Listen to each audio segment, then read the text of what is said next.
세상의 많은 사건들 또 이슈들이 우리를 굉장히 복잡하게 하는 시대 속에서도 한 가지 희망은 하나님은 변하지 않으신다고 하는 것과 진리는 불변한다는 사실을 우리가 붙잡고 오늘도 희망의 시간으로 이 해피 바이블을 시작했으면 좋겠습니다.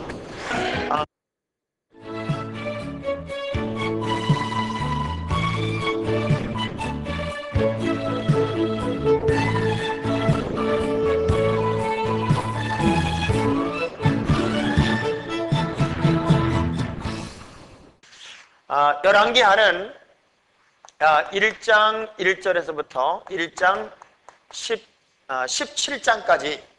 17장까지가 열왕들의 이야기입니다. 열왕들의 이야기, 수많은 왕들의 이야기를 쭉 기록하고 있습니다. 특별히 이제 열왕기서 전체가 다윗에서부터 여호와긴의 석방까지 기록된 400년의 이야기라면 열왕기 하는 그 중에 300년의 기록, 이스라엘 왕조의 운명을 다루고 북이스라엘의 7대 왕 아합으로부터 시작해서 많은 분열 왕들의 이야기, 특별히 이스라엘의 19대 왕까지의 기록을 통해서 이스라엘이 아수르에 멸망하는 이야기까지 총 300년의 기록이기 때문에 오늘 우리는 300년의 여행을 하게 될 겁니다.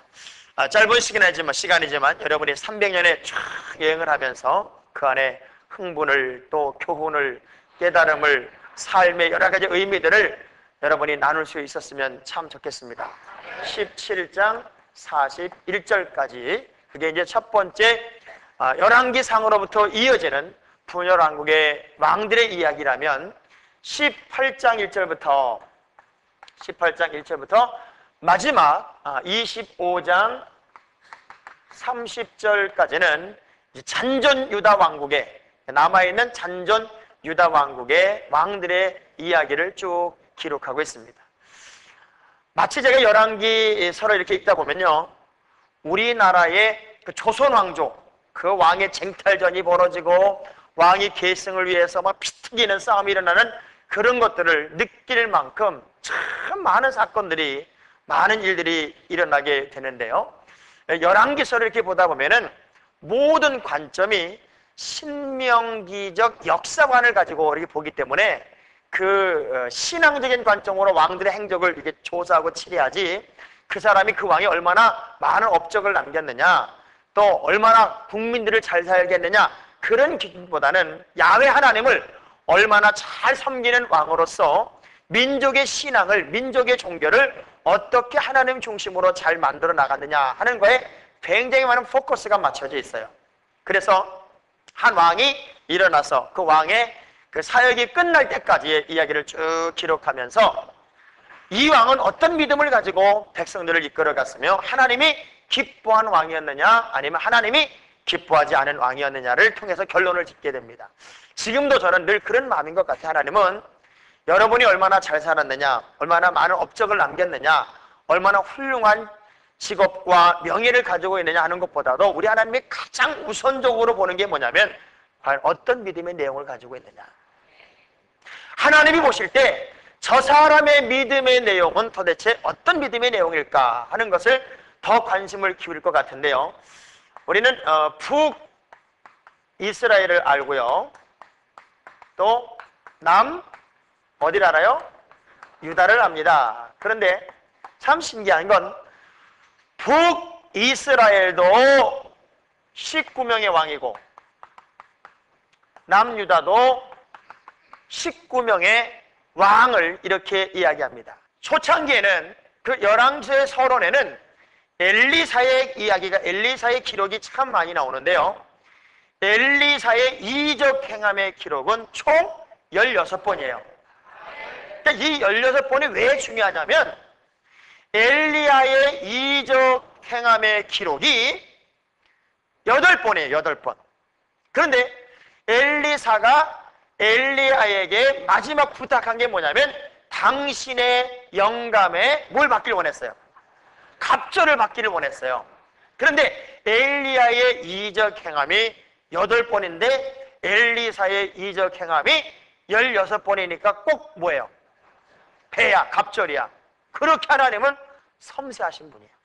그러니까 여러분은 무언가 구할 때 믿음으로 구하고 그 믿음의 확신을 따라가면 나는 그냥 산 것 같은데 하나님은 나도 모르게 그렇게 이미 역사를 만드셨어요.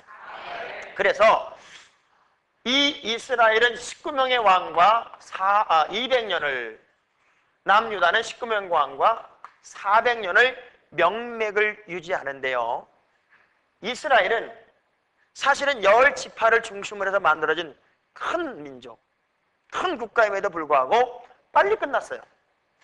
남유다는 2지파만 가지고 출발하는 왕조지만 그래도 배나 더 왕조를 유지해요. 무슨 차이인가 봤더니 북이스라엘의 19명의 왕 중에는 선왕이 한 명도 없어요. 무슨 관점으로? 신앙적인 관점으로 보면은 북이스라엘의 왕조 중에는 제대로 된 왕, 그나마 좀 믿음이 조금 있다, 영적인 왕이다, 그런 사람이 하나도 없었다는 거예요. 근데 그 중에는 남유다는 400년의 기간 동안에 그래도 좋은 왕들이 있었어요. 가끔가다 좀 좋은 왕들이 나왔어요. 전 여러분의 가정에 가문을 이렇게 이어가면서 자녀들이 더 여러분보다는 낫고 또 그 자녀 다음 세대가 더 낫고 더 나와서 하나님이 자손 천대까지 복을 주시는데 날마다 좋아지는 역사가 있어야지. 어떻게 아버지는 믿음이 좋았는데 그 다음 세대부터는 좋은 사람이, 좋은 아들이 하나도 없었다.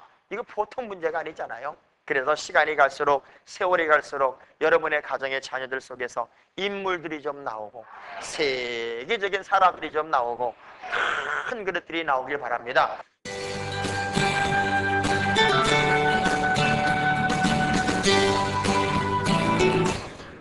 1장으로 가보면, 열왕기 하 1장으로 가보면 어느 왕이 나오냐면 이스라엘의 8대 왕, 누가 나오냐면 따라합시다.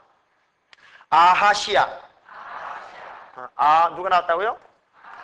아하시야 왕이 나오는데 이 왕이 몇 대 왕?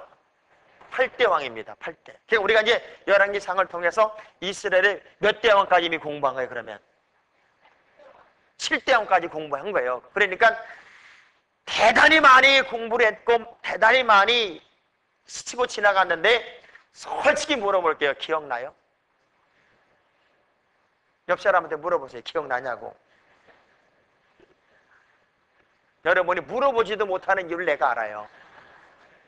왜냐하면 그럼 넌 알아? 그렇게 물어볼까봐 아예 물어보지도 못하는 걸 내가 압니다. 근데 이 이스라엘 8대 왕 아하시아는 아합과 이세벨의 첫 아들입니다. 첫 번째 아들입니다. 그러니까 여러분, 아합과 이세벨은 사실은 아합은 좋은 마음을 가졌던 선한 사람이었어요. 근데 그 이세벨이라고 하는 여자를 잘못 만나는 바람에 하나님을 떠나고 그냥 못된 왕으로 대표적인 주자처럼 등장을 합니다. 왜냐하면 그 당시에 엘리사가 활동을 했기 때문에 아주 못된, 엘리야와 엘리사가 활동했기 때문에 못된 왕으로 등장을 합니다. 그러니까 여러분, 인생을 살아가면서 좋은 아내 만나고 좋은 남편 만나는 거 복이 띠다. 제가 주일날 대회 때 그런 얘기 했습니다마는 결혼하고 지금 사는 남편에게 만족하냐고 아내들한테 물어봤더니 1년 만에는 99%가 우리 남편 훌륭하다, 좋다, 나 신랑 잘 만난 것 같다 그랬는데 2년 지나니까 56%로 팍 떨어지더랍니다. 그리고 10년이 지나고 나니까 딱 6%가 남더랍니다. 6%. 그런데 놀라운 건 20년이 지난 다음에 지금 남편에 대해서 어떤 생각을 가십니까? 그랬더니 99%가 잘했다고 그러더라는 거예요. 좋은 남편이라고. 그러니까 20년은 살아봐야 안다 그 얘기예요. 저도 지금 결혼한 지 지금 이제 18년째예요. 그러니까 2년 더 살아봐야 저 사람이 나를 좋아할 것 같아요. 굉장히 좋아할 것 같아요. 그래서 이 아하시아 왕의 문제가 뭐였냐면 이 마지막 열왕기상의 마지막 부분부터 이 아하시아 왕의 이야기는 기록됩니다만은 이 왕의 가장 잘못된 행동이 뭐였냐면은 엘리야를 잡으려고 군대를 파견했어요. 엘리야를 잡으려고 군대를 파견했다가 난간에 떨어져서 병이 들어가지고 시름시름 앓죠. 시름시름 앓으니까 그게 이제 엘리야에게 가서 내가 어떻게 하면 살까? 그걸 물어봐야 되는데 이 왕이 누구한테 가서 내 병이 나을까요? 죽을까요?를 묻냐면 바알세붑이라고 하는 뭐라고요? 바알세불이 아니라 바알세붑이라고 하는 파리의 신, 파리의 왕 이렇게 명칭. 그러니까 이 아마 그 모양이 파리처럼 만들었을 것 같아요. 여러분 알죠? 파리는 항상 빌잖아요. 막 빌잖아요. 막 그래서 그 파리를 신으로 만들었는지 몰라도 파리의 왕이다 하는 바알세붑을 그 신을 찾아가서 그 질병의 신이라고 생각을 했던 거죠. 내가 살겠냐 죽겠냐. 그것 때문에 사실은 엘리야가 직접적으로 그 사람을 만나서 뭐라 그런가 하면 당신이 그렇게 파리 신에게 물은 것 때문에 죽을 거다 하는 얘기를 해요. 여러분 극단적인 상황이 되면 사람들은요, 내가 그렇게 오랫동안 예수를 믿었고 하나님의 자녀로 살았음에도 불구하고 막 내 힘으로 안 된다고 생각할 때는요, 별짓을 다 하는 사람이 있어요. 예수 믿다가 기도하도 안 된다는 거야. 그러니까 무당을 부르고 어디를 가고 막 난리가 나는 사람이 있어요. 그런 사람이 안 되길 바랍니다. 우리 옆 사람과 합수하면서 제발 허튼 짓 좀 하지 마세요. 허튼 짓 좀. 하나님의 능력을 끝까지 믿고 그 능력을 따라갈 생각을 안 하고 하도 안 되니까 이리 갔다 저리 갔다 이리 갔다 저리 갔다 하는 그런 사람들이 참 많이 있어요. 그래서 엘리야에게 이제 50부장을 보내고 또 50인을 보내면 그냥 엘리야가 딱 말만 하면 타 죽고 두 번이나 타 죽고, 그래서 맨 마지막에 사실은 저 사람 불쌍하니까 좀 만나주자 그래가지고 엘리야가 만났는데, 만난 자리에서 그런 거예요. 내가 바알세붑에게 물은 것 때문에 죽을 것이고 그것 때문에 내 인생이 끝날 것이다, 그런 얘기를 했어요. 여러분 끝까지 하나님의 방법으로 삽시다. 어려워도 힘들어도 끝까지 하나님을 의지하고 가는 여러분이 되길 바랍니다. 그리고 이스라엘의 9대 왕이 이제 2장으로 가면은 이스라엘의 9대 왕이 나오는데요. 이스라엘의 9대 왕이 누구냐면 따라서 여호람. 누구라고요? 여호람이라고 하는 왕입니다. 이걸 다시 요람 왕이라고도 합니다. 요람 왕. 여호람 왕이 이스라엘의 9대 왕이고, 이 사람은 몇 년을 왕으로 했었냐면 12년을 있었습니다. 그러니까 아합과 이세벨의 말제. 그러니까 그 바로 윗 왕은 자녀에게 왕위를 계승하지 못한 거죠. 그러니까 형제, 동생에게 왕위를 뺏긴 거예요. 그런데 이 사람은 큰 형이 죽음에 따라서 이제 왕이 되고 나서 그래도 처음에 한 게 뭐냐면 바알의 주상을 제거하고 또 유다 여호사밧과 동맹해서 모압 치려고 가다가 뭔가 한계를 만나니까 그래도 여기 무슨 선지자가 없냐 물어서 엘리사에게 찾아가서 엘리사로부터 작전 지시도 받고, 그리고 엘리사의 명을 따라서 막 개천을 막 파죠. 아무것도 없는 그 메마른 골짜기에 개천을 파려니까 믿습니다 하고 팠어요. 왜? 물 때문에 지금 죽게 생겼거든. 그런데도 그 명령을 따라서 개천을 쫙 파니까 하나님의 역사를 통해 그 개천에 물이 가득 채워져. 저는 거기서 또 발견하는 게 뭐냐면, 어떤 이야기라도 여러분 하나님의 명령은 아멘하면, 순종하면 역사가 나타나고 순종하면 열매가 있어요. 그리고 극단적인 상황이 될 때 늘 주의 종과 좋은 관계를 맺으십시오. 목사님의 지도를 잘 받는 것도 복이에요. 그러니까 마지막 시대는 좋은 목사님 만나는 게 최고복이야. 왜? 이 사람이 여호사밧과 다른 나라 유다 왕이지만 동맹을 맺어가지고 그래도 좀 모압 한번 치러 가자고 그래서 가는데 너무 어렵거든, 힘들거든. 그러니까 여호사밧에게 물어보는 거죠. 누구 물어볼 사람 없냐 그랬더니 엘리사를 천구해줬고 엘리사의 명대로 그대로 했더니 개천에 물이 고이고 그 물 먹음으로 모압과의 전쟁에서 승리를 이루게 됐다고요. 할렐루야. 엘리사 선지자가 잡은 아람 군대를 이제 또 엘리사 말을 듣고 이렇게 보냅니다. 보냈다가 나중에 그 뒤에 사마리아 성이 아람 왕 벤하닷에게 포위를 당해가지고 애를 잡아먹을 지경까지 어려움에 당하니까 그 이 왕이 여호람이 뭐라 그러는가, 이거 옛날에 그놈들 다 잡아주겠어야 되는데 당신 때 엘리사 당신 때문이라 그래가지고 그 엘리사를 죽이려고 했어요. 마지막 잘못한 게 또 그거요. 그 바람에 예후가 쏜 화살에 염통이 뚫려가지고 비참한 최후를 맞은 사람이 또 이 여호람이라고 하는 왕이기도 합니다. 이 왕들의 이런 여러 가지 이야기들을 쭉 보다 보면요, 우리가 착각하거나 잘못하는 것들이 뭐냐면 현재의 상황이 너무 긴박하다고 하는 것 때문에 불신앙적인 행동을 하는 거예요. 비신앙적인 행동을 하는 거예요. 그 비신앙적이고 불신앙적인 행동을 너무 급박한 환경이라고 하는 이유 때문에 하는 것이 하나님에게 이해가 되냐면 이해가 안 돼. 하나님을 이해를 안 하시더라고요. 왜냐하면 우리의 믿음은 평상시 좋을 때 잔잔한 바다에서 훌륭한 선장이 나올 수 없는 것처럼 풍랑 가운데서 큰 믿음이 나오기 때문에 주님은 그런 환경에서 여러분의 믿음을 보고 싶어 하는 것 같아요. 그러니까 어려울수록 믿음의 저력이 나타났으면 좋겠습니다.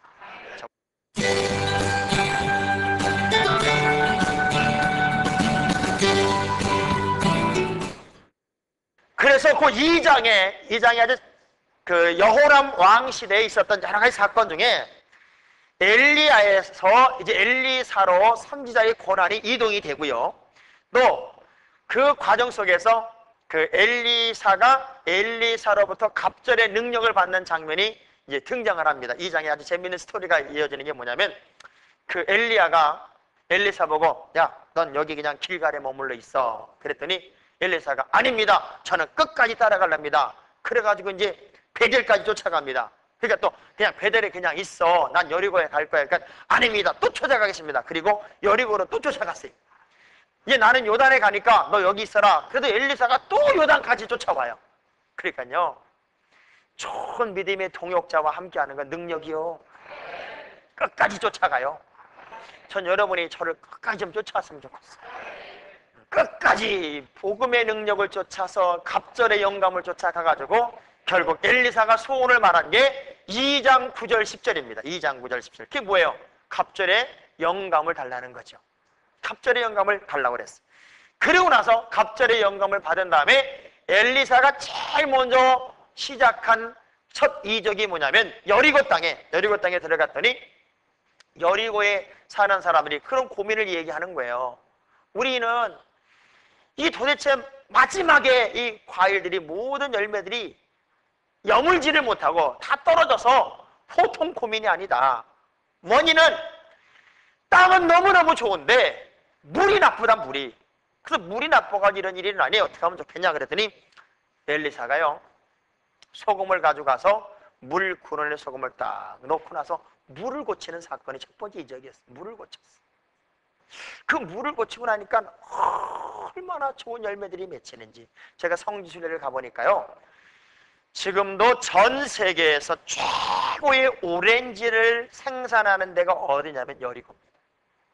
일단 여리고 오렌지가 최고로 맛있어요. 지금 이런 얘기 하는데도 군침을 무슨 기는 사람은 입맛이 떨어진 사람이에요. 여리고에 가서요, 제가 3월 달인가 첫 성지순례를 가가지고 여리고에 가서 이 잔뜩 차에다가 오렌지를 사가지고 그걸 까먹는데요, 먹어도 맛있고 뭐 여러분이 아마 안 먹어봤으니 뭐 암이 나오겠어요. 그냥 먹어도 맛있고 또 먹어도 얼마나 많이 먹었는지. 거기다가 더 맛있는 것도 있어요. 석류도 맛있더라. 이럴 때 군침이 도는 사람은 한 셋째나 넷째 가졌을지도 모르겠어요. 그리고 나서 엘리사가 모압을 정벌하는 이야기 중에 그 골짜기 개천을 파라고 했고 개천에 물이 담기는 장면, 또 엘리사와 선지생도의 아내가 만나서 정말 가난해서 어쩔 줄 몰라 할 때 기름 한 병을 통해서 그 가정의 어려움의 문제를 풀어주는 사건, 또 제가 부흥에 가면은 귀한 사람이라 하는 제목으로 말씀을 전하는 귀한 여인에 관한 스토리가 4장 8절부터 쭉 기록이 됩니다. 늘 엘리사가 지나갈 때마다 저 엘리사를 위해서 큰 다락방에 집을 져놓고 마음을 편하게 가게 하려고 남편하고 극진히 대접해가지고 엘리사가 이 가정에 무슨 문제가 있나 하고 뒤져봤더니 아기를 못 낳아가지고 아기까지도 갖게 하는 기적의 가정, 그리고 그 아이가 죽었을 때 다시 그 아이를 살려내는 아프터 서비스까지 했던 아주 그 특별한 가정 이야기가 이제 엘리사와 귀한 여인의 이야기로 또 4장 8절부터 있고요. 또 엘리사와 길갈에서 선지생도들과 만나죠. 그 선지생도들이 뭐예요? 그 선지 학교를 좀 넓혀보고 싶은데 능력이 없어요. 그리고 또 그 선생들을 위해서 학교를 넓히는데 도끼가 빠져가지고 도끼를 뜨게 하는 사건이라든가, 또 배가 고파 절절절 맬 때 그냥 국을 끓였는데 그게 사망의 냄새가 난다고 그래서 그 국을 고치는 장면이라든가, 그리고 어떤 사람의 도네이션을 통해서 100명의 선생들이 그냥 배부르게 먹는 사건, 그런 사건들이 사실은 여호람 왕 때 엘리사의 사역을 통해서 아주 많은 사건이 기록되도록 그 여호람 왕 때 그런 사건이 기록되어 있다고요. 그러니까 여러분, 한 국가를 이렇게 다스리는 왕도 좋은 선지자를 만나면 좋은 지도를 받아요. 아멘. 그러니까 이 나라는 할 수만 있으면 기도하는 대통령이 대통령이면 참 좋겠고, 또 모든 목사님들이 무슨 얘기를 했을 때 들을 수 있는 대통령이 좀 대통령이 되면 얼마나 좋을까. 네. 뭐 우리야 뭐 어차피 대통령 되긴 틀렸으니까 그런 사람이 대통령 되도록 한번 기도합시다. 아멘. 그러고 나서 5장으로 툭 넘어가면 여러분 잘 아는 엘리사와 나아만 장군의 이야기가 기록이 됩니다. 전 여기서 그 네 사람의 이야기를 이제 새 중간에 끼는 이야기들이 이제 선지자와 연결되는 하나 사건들입니다. 이제 그 5장에 가면은 나아만, 문둥병에 걸린 나아만 장군이 있고, 또 계집종이 하나 있죠. 계집이라고 표현된 그 여자아이가 하나 있어요. 여자가 계집이죠? 아닌가? 여자가 계집. 그 다음에 누가 있냐면 엘리사가 있습니다. 엘리사가 있고, 그리고 누가 있냐면 사환 게하시가 있습니다. 이 5장에 나온 이 사건은 우리에게 참 의미가 커요. 나하만은 사실은 문제를 가진 사람이에요. 무슨 문제예요? 내 힘으로 해결할 수 없는 문둥병이라고 하는 문제를 가진 사람이에요. 그런데 이 문제를 풀어줄 제안자가 누구였냐면 그 당시 사람 취급도 받지 못하던 계집종이에요. 계집종. 그러니까 하나님의 사람들이 최고로 복이 있으려면 어떤 사람이 복이 있는 거냐면 스쳐 지나가는 소리라도 하나님의 음성을 들을 줄 아는 사람이 복이 있는 사람이에요. 아멘. 그러니까 그냥 스쳐 지나가는 소리도 그것이 하나님의 음성으로 하나님이 내게 보여주시는 사인으로 알아챌 수 있는 사람은 진짜 복이 있는 사람이에요. 이 계집종은 나하만에게 사실은 살 길을 알려주는 거예요. 살 길을. 그 이유는 뭐예요? 내가 살던 곳에는 엘리사라고 하는 선지자가 있는데 그분에게 가면 당신 병 나을 거라는 거예요. 그래서 가기는 가요. 왜냐하면 죽었으니까. 막다른 골목에 있는데 무슨 이유 핑계가 있겠어요. 갔더니 이 사람 생각으로는 쏜살같이 달려와서 극빈하게, 아주 극진하게 국빈 대우할 줄 알았어. 그냥 나와보지도 않고 여당 가서 이렇게 씻으라고 그래. 대부분 이 자존심의 문제를 건드릴 때 사람은 상처를 받아요. 그런데 진짜 믿음의 사람은 자존심을 세울 게 아니라 자존감을 가져야 돼요. 자존감. 내가 누구냐는 그 자존감을 가지고 사는 사람이 가장 멋진 사람입니다. 자존심이 상해서 그냥 펄펄 뛸 때 그래도 주변의 사람들이 당신 그것보다 더한 거라도 해야 된다. 그 말 듣자 그래도 요단강 가서 7번 몸을 씻고서는 어린아이처럼 해답받고 오잖아요. 응답받고 오잖아요. 이번에 제가 붕해를 갔더니 장로님 한 분이요. 뚱뚱한 장로님이 목발을 짚고 그냥 기부스라고 절뚝절뚝 다녀요. 왜 그랬냐 그랬더니 공 차다가 갑자기 누가 여기를 딱 때리는 것 같더라는 거야. 보니까 심줄이 끊어진 거야. 그래가지고 그냥 절절절 매요. 이전에 그런 거 다 해본 사람들 우리 교회에 많아요. 마치 누가 때린 것처럼 돌로 맞은 것처럼 또 끊어진다고요. 그런데 이 양반 되게 웃기는 거예요. 둘째 날 지났는데 목사님 믿음으로 목발을 집어던지고 기부스를 풀겠나이다. 그리고 기부스를 풀어버리고 목발을 집어던지더니 멀쩡하게 걸어다녀. 그래서 저는 한편으로는 내가 이렇게 능력이 많나 그런 생각을 했지만 알아보니까 그 사람 믿음이 큰 거예요. 그렇게 하나님의 기념비적인 역사가 나타나는 환경 속에서 아이고 이 게하시란 놈은요, 게하시란 놈은 뭐 하는 줄 아세요? 슬그머니 떠나가는 나만 장군 일행한테 가가지고 은 1달란트하고 옷 2벌을 엘리사가 달래요 뻥 쳐가지고 빼서, 그래가지고 이 사람이 문둥병이 되잖아요. 문둥병. 그게 아니잖아요. 하나님의 방법이 아닌 것 때문에 이 사람이 이 병에 걸렸다고 하는 것은 하나님의 방법이 아닌 것 때문에 하나님의 징계를 받는 거예요. 그렇다고 이 땅에 모든 병 걸린 사람이 그 문제는 아니죠. 정말 환경적인 문제라든가 유전적인 문제라든가 여러 가지 문제 때문에 질병이 올 수는 있지만, 저는 이 방송을 듣는 모든 분들이 질병 때문에 고민하다가 이 방송 듣다가 그냥 병이 좀 떠나가고 질병으로부터 자유하는 그런 역사가 나타나면 좋겠습니다. 그래서 6장은 선지생도가 그 선지학교 춤추가다가 도끼 떨어뜨렸다가 꺼내는 장면, 또 아람왕 베나다시 침공을 해가지고 사마리아 성이 포위가 되었을 때 먹을 게 없어 아이를 잡아먹는 그 기가 막힌 긴박한 상황 속에서 엘리사가 무슨 얘기예요? 7장 첫 들어가면은 내일 이맘때가 되면 고운 가루 한 수아에 한 세겔 할 것이고 보리 2수아에 한 세겔 한다고 하는, 하여간 말도 안 되는 말씀을 전했는데 믿은 사람은 누렸고 믿지 못한 사람은 깔려 죽는 사건이 있었어요. 하나님의 종들의 말씀은 때때로 여러분이 우리 목사님은 너무 상식적이지 않은 말씀을 하셔, 현실 감각이 없는 말씀을 하셔, 그렇게 말하지 마세요. 엘리사는 어저께까지만 해도 사람을 잡아먹는 지경에 이를 만큼 기가 막힌 환경에서 여러분 걱정하지 마십시오. 내일 이맘때가 되면 고운 가루 한 사에 한 세겔 할 것이고 보리 2수아에 한 세겔 합니다. 먹을 게 산더미처럼 나타납니다. 그러니 믿으십시오. 그랬더니 거기도요 몇 종류 인간이 나타나더라고요. 누가 나타나냐면 군대 장관이라는 사람이 있고요, 4명의 문둥이가 있고요,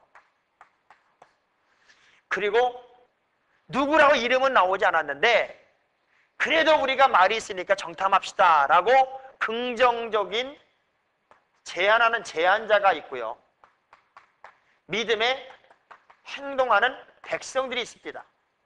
군대 장관은 뭐라는가 하면 저 엘리사의 말은 말도 안 된다 그렇게 말하는데, 이 4명의 문둥이들은 어차피 여기서 죽는데 우리 아람 군대라도 가서 주면은 먹고 죽이면 순교하자. 그리고 마음 모아서 갔고 이들이 가보니까 거기는 이스라엘의 연합군대가 쳐주러 오는 줄 알고 다 도망갔잖아요. 전리품을 다 챙기고 오늘은 우리에게 아름다운 소식이 있는 날이니까 이거 성 안에 전하자. 그래서 성안 사람들에게 전하니까 뭐라 그래요? 저놈들이 매수당해가지고 우리를 성에서 끄집어내려고 한다. 그러니 가지 말자. 그렇게 말할 때 누군지는 모르지만 우리한테는 말이 있으니까 그러면 정탐이라도 해보자. 그래서 안 되는 걸 정탐하게끔 해서 정탐하고 돌아보니까 진짜거든. 그래서 이 정탐꾼들이 정말이다 가보자 그랬더니 백성들이 굶어 죽게 생겼으니까 그냥 쫙 밀려나가는데 끝까지 혼자서 아닙니다, 나가지 마십시오. 그리고 막고 서 있던 그 한 명은 깔려 죽었어요. 깔려 죽었어요. 하나님이 아무리 좋은 걸 줘도요 부정적인 사람은 하나님이 좋은 걸 줄 수가 없어요. 기왕 인생을 사는데 긍정적으로 삽시다. 네, 긍정적으로 살아. 옆 사람과 악수하면서 좋은 면 보고 긍정적으로 삽시다. 아멘. 그 이제 8장으로 넘어가면 수넴 여인의 이야기가 쭉 기록이 됩니다. 이 수넴 여인이 어떤 수넴 여인이냐면 이전에 엘리사를 극진히 대접했던 그 부부 중에 한 여인입니다. 7년 동안 그 기근 때문에 블레셋에 피난 갔다 와보니까 자기가 없어졌잖아요. 근데 그걸 엘리사가 찾게 해줘요. 저는 거기서 중요한 걸 발견합니다.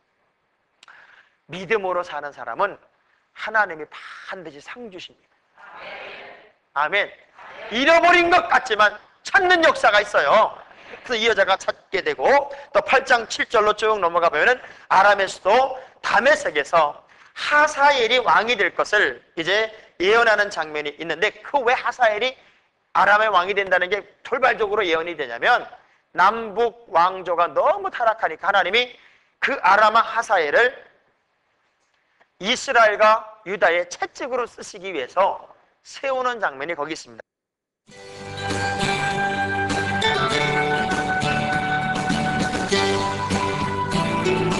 그러고 나서 이제 8장 16절에 가보면 누가 나오냐면 유다왕이 나옵니다. 유다왕 누가 나오면 따라서 여호람. 누가 나왔다고요? 여호람 왕이 이제 8장 15절에 등장을 합니다. 요 왕은 몇 대 왕이냐면 따라서 5대. 그러니까 여기는 지금 몇 대까지 갔어요? 9대까지 갔는데 여기는 이제 몇 대가 나와? 5대가 나와. 그래서 이 유다 5대 왕 여호람은 8년간 통치를 하고요. 이스라엘의 9대 때 이 사람이 이제 5대니까 이제 많이 이제 늦춰져서 가는 거죠. 문제는 이 사람도 아합의 딸과 결혼했고 6명의 자기 동생을 죽이기도 하고 산당을 세우고 우상을 섬기고 에돔에서 배반당하고 엘리야로부터 책망받기도 하고 창자에 고칠 수 없는 병이 들어서 이 사람이 40세에 죽어서 내가 보니까 이 여호람 왕이 정확하게 병명은 안 나왔지만 아마 그 대장암으로 창자의 병이 들어 죽었다는 거 보니까 대장암으로 40세에 그냥 40을 못 넘기고 죽은 것 같아요. 그래서 이 사람은 유일하게 열왕의 묘실에 못 들어갑니다. 왕의 묘실에 못 들어갔고 이제 9장에 가면 이스라엘의 10대 왕 누가 나오냐면 따라서 예후. 누가 나와요? 예후라는 왕이 나옵니다. 이 예후는 엘리사에 의해서 선지생도가 유일하게 그 많은 양쪽에 여러 명 왕씩 있는데 유일하게 선지생도에 의하여 그 당시 그런 문화가 아니었는데 기름 부음, 길랏 라못이라고 하는 것에서 기름 부음을 받습니다. 이 기름 부음을 받고 아합과 이세벨의 자손들을 아주 완벽하게 초토화시키고 징벌하기 위해서 아마 선지자를 통해서 하나님이 이 사람 예후를 왕으로 세운 듯합니다. 여호사밧의 아들이고 여호람 아람왕 군대 책임자 중에 하나였고 유일하게도 선지자로부터 기름 부음을 받아서 왕이 되었던 그런 왕이 바로 이 예후 왕이기도 하고요.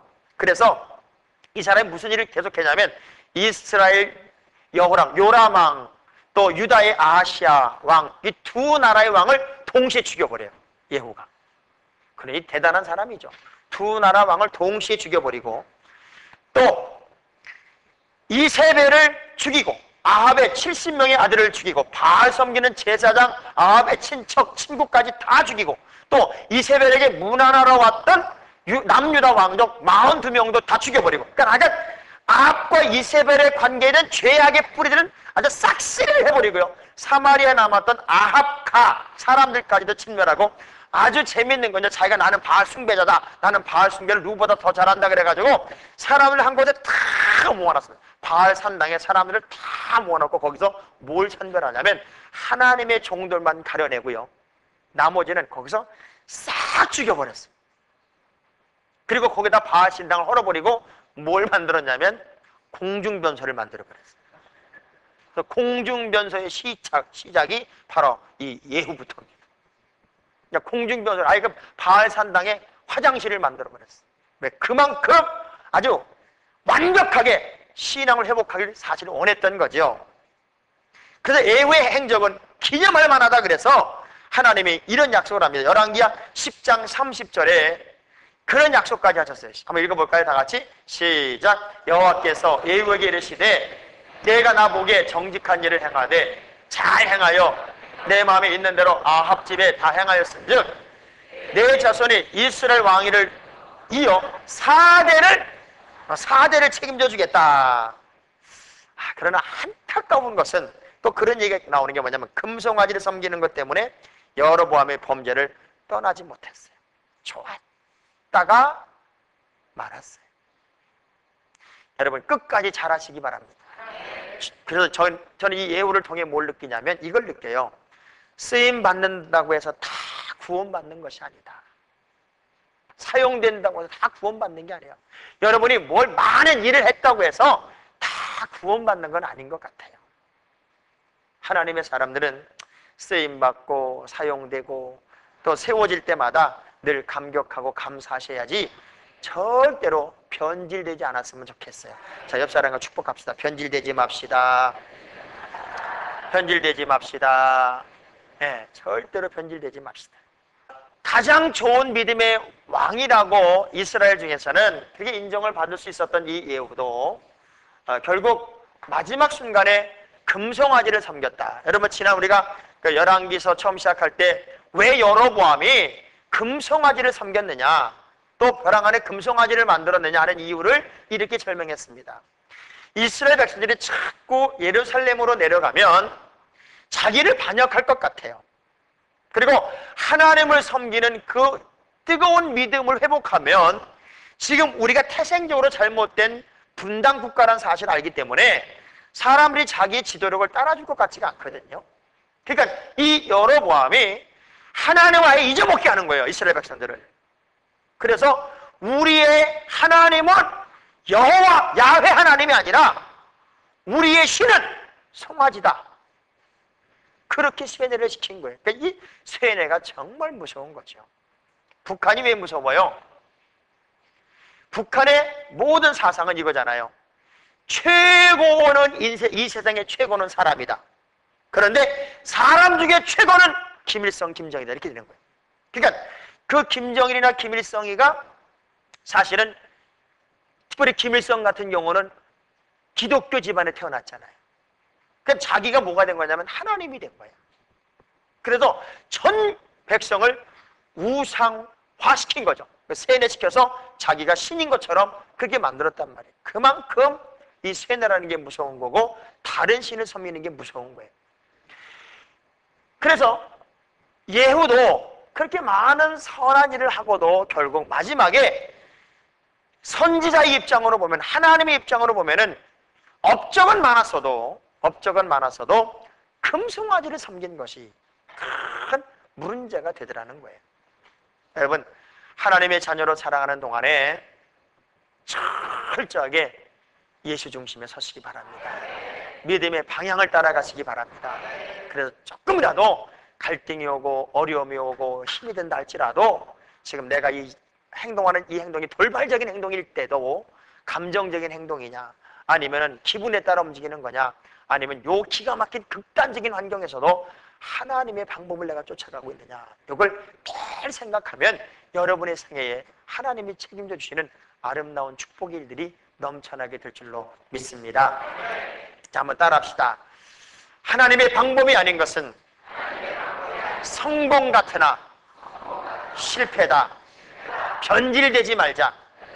한 번 더. 시간은 우리에게 주어진 하나님의 최고의 선물이다. 시간 사용에 성공하는 자가 되자. 아멘. 몇 살의 왕이 되었다, 몇 년을 치리했다가 중요한 게 아니라 이 사람이 하나님의 손에 붙잡혔냐가 더 중요합니다. 얼마나 오래 살았냐, 얼마나 많은 일을 했냐가 중요한 것이 아니라 내가 하나님의 뜻대로 사느냐, 이것이 더 중요한 걸 여러분들 잊지 마시기를 주의 이름으로 축원합니다.